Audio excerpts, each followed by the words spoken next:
And now I'd like to introduce our second speaker, and many of you will know her, Alicia Payne. She is a member for Canberra, and welcome here today. Thank you.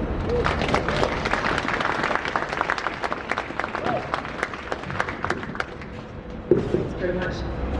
I want to start by acknowledging that we meet on the land of the Ngunnawal people, and to acknowledge their elders past, present and emerging, and that this land was never ceded. It's wonderful to join with you this morning and to see so many people here standing in solidarity with Bernard Collaery and with Witness K as they undergo this secret trial prosecuted by their own government.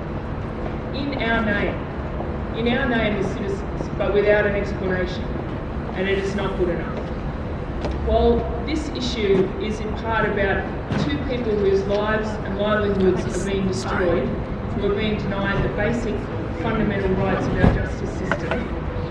It is also about a bigger slide into secrecy, into the lack of accountability that we are increasingly seeing under this government.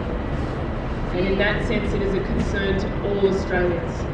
So it's wonderful to see that in Canberra people, are coming out to each of these rallies and supporting Bernard and Witness K, and I know that it brings Bernard a lot of comfort. Last time I spoke at this rally was in August last year, and we still have not had an explanation from the Attorney General or the Prime Minister about why this trial is proceeding. What has happened since then is that the Attorney General has become the subject of a rape allegation. And because the woman involved has tragically died and the police investigation is not continuing, many are calling for the Prime Minister to conduct an inquiry. Why won't he conduct an inquiry?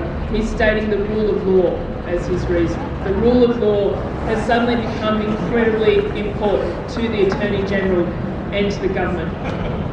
My understanding of the rule of law is that fair and open trials are an extremely important part of that. So my question to this government is why are Bernard Collaery and Witness K being denied the rule of law? Why are the fundamental tenets of our justice system being diminished when it suits this government? When they've got something to hide? When they want a scapegoat?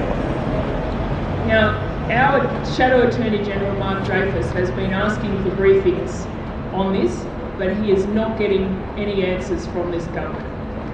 Last week in Senate estimates, Labor senators asked, why is this trial proceeding? Why is this in the interests of the Australian people? And there were no answers given, which is unsurprising in one way.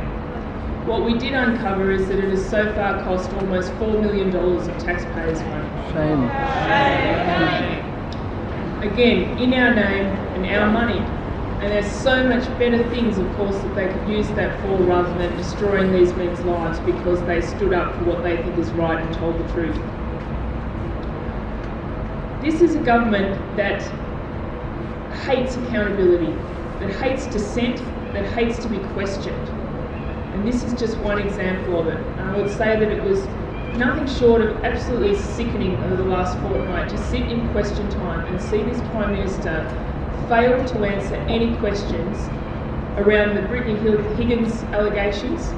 13 times we asked, had he asked his staff if they were backgrounding against her loved ones as she had been told by journalists? He did not answer that question. He said that a review was going on, led by his departmental secretary when it was not going on. And when he's questioned and he doesn't like it, he turns to threats. He does it in question time. He says to Anthony Albanese, I'll put your character up against mine. Well, we would too, but it's not the point. The job of the opposition is to hold him accountable.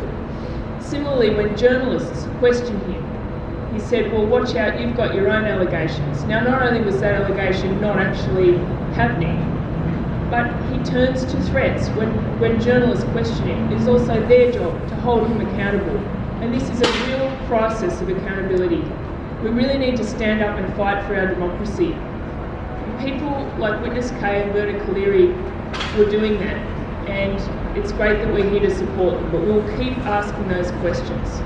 And I also just want to let people know, in case they missed it, that Anthony Albanese has said that this is simply wrong, that a whistleblower is being prosecuted for a part of our history that is shameful. He said what we were doing in East Timor never should have been happening. And so I'm proud to be part of that party with that leader, and we will keep asking the questions and keep standing up for my constituent Bernard Collaery, but for our democracy, our right to press freedoms, to have our say. Thank you.